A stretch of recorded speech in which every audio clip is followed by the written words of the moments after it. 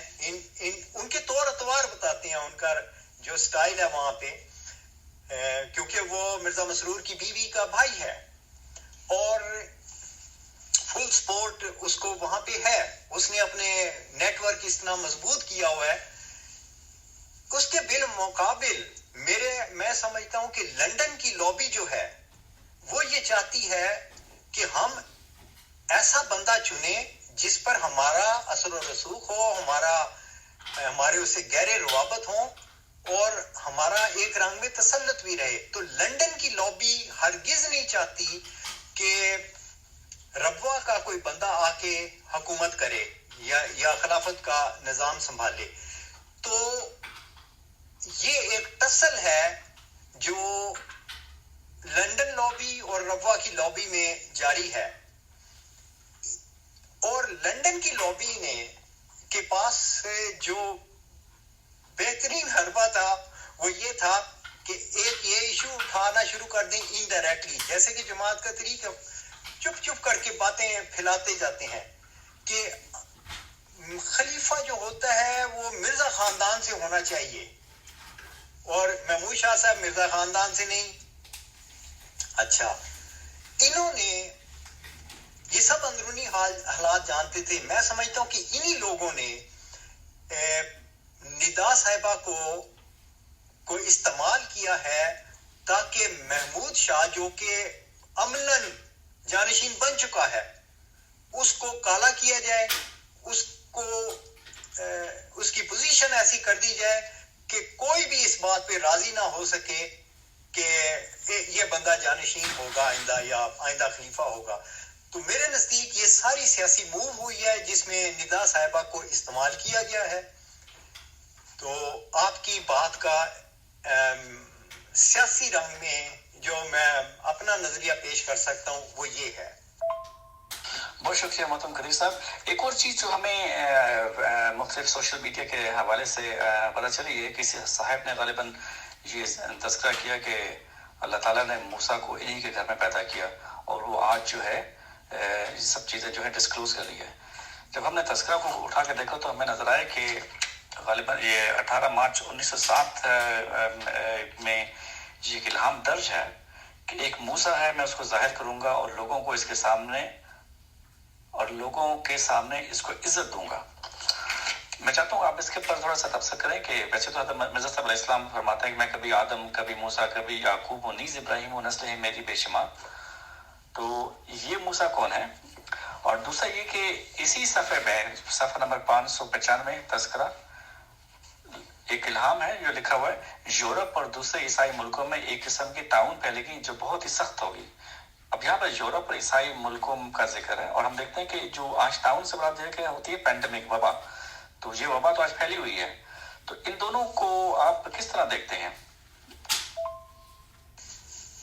Doctor صاحب, جو یہ سوال ہے کہ اللہ تعالیٰ نے یہ خبر دی کہ ایک موسیٰ ہے, میں اس کو ظاہر کروں گا اور لوگوں کے سامنے اس کو عزت دوں گا, یہ بہت اہمیت کا حامل ہے. میں پھر جماعت احمدیہ کے لوگوں کو اور دوسرے مسلمانوں کے جتنے بھی فرقے ہیں ان کو اس طرف توجہ دلاتا ہوں کہ وہ قرآن کریم کی آیت سورۃ زخرف کو پڑھیں اور وہاں پہ موسیٰ علیہ السلام اور فرعون کا واقعہ بیان کیا گیا ہے. اور وہاں پر واقعہ بیان کرنے کے وقت یعنی فرعون یہ کہہ رہا ہے کہ یہ شخص جو حقیر سا ہے, جو ولا یقاد یبین کو اس طرح کہ اس کو تو بات کرنی بھی نہیں آتی, مطلب اس کی میں بات مانوں, یہ حقیر سا انسان ہے جس کے پاس کچھ بھی نہیں ہے. تو اسی آیتوں میں اللہ تعالیٰ آگے جا کے فرماتا ہے کہ ہم یہ موسیٰ اور واقعہ فرعون کا واقعہ ہم نے اس کو مثلاً للآخرین کر دیا. یعنی آخرین کے لیے ایک مثال بنا دیا. اب یہ خبر کس کو دی جا رہی ہے؟ رسول کریم صلی اللہ علیہ وآلہ وسلم کو، کیونکہ یہ قرآنی وحی ہے. اب ہم رسول کریم صلی اللہ علیہ وسلم کے بعد آج تک دیکھ لیں کہ کیا کوئی ایسا واقعہ گزرا ہے فرعون اور موسیٰ والا؟ جی ہم اس زمانے میں گواہ ہیں، کیونکہ مرزا طاہر احمد صاحب جو یہ تمام خلفاء دعویٰ رکھتے ہیں ہماری 200 ممالک سے زیادہ میں ہماری جماعتیں قائم ہیں، یہ وہ فرعون ہیں اس زمانے کے. یہ اس کا ایک پہلو ہے جو میں بتا رہا ہوں. یہ فرعون جو ہے یہ دیکھیں کتنے ایلوکوینٹ، کتنے زبردست گفتگو کرنے والے ہیں. اس کے مقابل آپ جنبا صاحب کو دیکھیں تو بالکل ایک معمولی انسان ہے، لیکن اسی معمولی انسان کو اللہ تعالیٰ نے کھڑا کر دیا مرزا طاہر احمد صاحب کے سامنے. بڑی جلالی شخصیت تھی اس کی، فرعون جیسے ماضی میں تھا. تو وہ واقعہ میرے عقل سمجھ کے مطابق آج ہم اس زمانے میں ہوتا دیکھ رہے ہیں. اب یہ دیکھیے کہ یہ چیز یہ جو حضرت مسیح موعود علیہ السلام نے چلہ کشی کی تھی، دعا یہ کی تھی کہ رسول کریم صلی اللہ علیہ وسلم کی صداقت کا نشان ظاہر ہو. کیا یہ رسول کریم صلی اللہ علیہ وسلم کی صداقت کا نشان نہیں کہ اللہ تعالیٰ نے ان کو غیب سے یہ خبر دی تھی کہ 4000 سال پہلے جو حضرت موسیٰ علیہ السلام اور فرعون کا واقعہ ہوا ہے، مثلاً للآخرین، آخرین کے لیے بھی وہی واقعہ ہوگا. ہماری آنکھوں کے سامنے ہو تو رہا ہے، ہم کیوں نہیں آنکھیں کھول کے ان کو دیکھتے؟ تو آپ کی بات کا یہ جواب مختصر میں نے دے دیا ہے کہ ہماری آنکھوں کے سامنے ہے یہ واقعہ. فَتَعْبَرُوا یا اولِ الابصار، آنکھیں رکھنے والوں اس کو دیکھو، غور کرو کہ یہ کیا ہو رہا ہے. باقی ڈاکٹر صاحب آپ نے بات کی تھی کہ یورپ اور دوسرے عیسائی ملکوں میں ایک وبا پھیلے گی.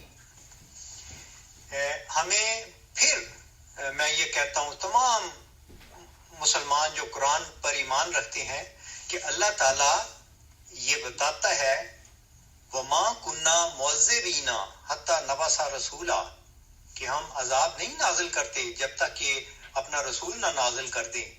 تو یہ جو ساری دنیا میں عالمگیر عذاب آیا ہوا ہے، کوئی ایسی بات تو نہیں ہو گئی؟ غور کرنا چاہیے. بہت شکریہ، نہایت ہی پر حکمت باتیں آپ نے کی. اللہ کرے کہ جماعت احمدیہ کے افراد کی آنکھیں کھلیں. اچھا میں اب ہم سیشن کو ختم کرنے کی طرف جا رہے ہیں. آخری میرا سوال یہ ہے کہ جماعت احمدیہ کے جو افراد ہیں انہوں نے مسیح موعود کو مان لیا الحمدللہ، یعنی اب ان کے لیے اب کوئی عیسیٰ نہیں ہے. انہوں نے مہدی موعود کو مان لیا، یعنی اب ان کے لیے کوئی مہدی بھی نہیں ہے. انہوں نے مسلم موعود کو بھی مان لیا، اب ان کے لیے کوئی مسلم بھی نہیں ہے جو ان کی اصلاح کر سکے. اب سوال یہ پیدا ہوتا ہے کہ اب ان کا بنے گا کیا؟ مرزا طاہر احمد صاحب فرماتے ہیں کہ ہو اجازت تو تیرے پاؤں پہ سر رکھ کے کہوں کیا ہوئے دن تیری غیرت کے دکھانے والے. اور ظاہر ہے یہ شعر بڑا زبردست ہے.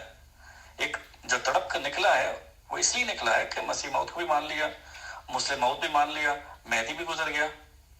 پھر آگے فرماتے ہیں نہ یہ نہ ہو روتے ہی رہ جائیں تیرے در کے فقیر. یہ احمدی بیچارے در کے فقیر ہی ہیں نا. یہ نہ ہو روتے ہی رہ جائیں تیرے در کے فقیر اور ہنس ہنس کے روانہ ہو رلانے والے. رلانے والے تو قدیر صاحب ہنس ہنس کے گزر رہے ہیں، لیکن اب سوال مسئلے کچھ دوسرے پیدا ہو گئے ہیں. اب یہ رلانے والے تو خود اپنے ہی نظام جماعت کے کارندے بن بیٹھے ہیں. تو آپ کس طرح دیکھتے ہیں اب ان کا کیا بنے گا، آگے کیا ہوگا؟ ڈاکٹر صاحب میں پھر یہ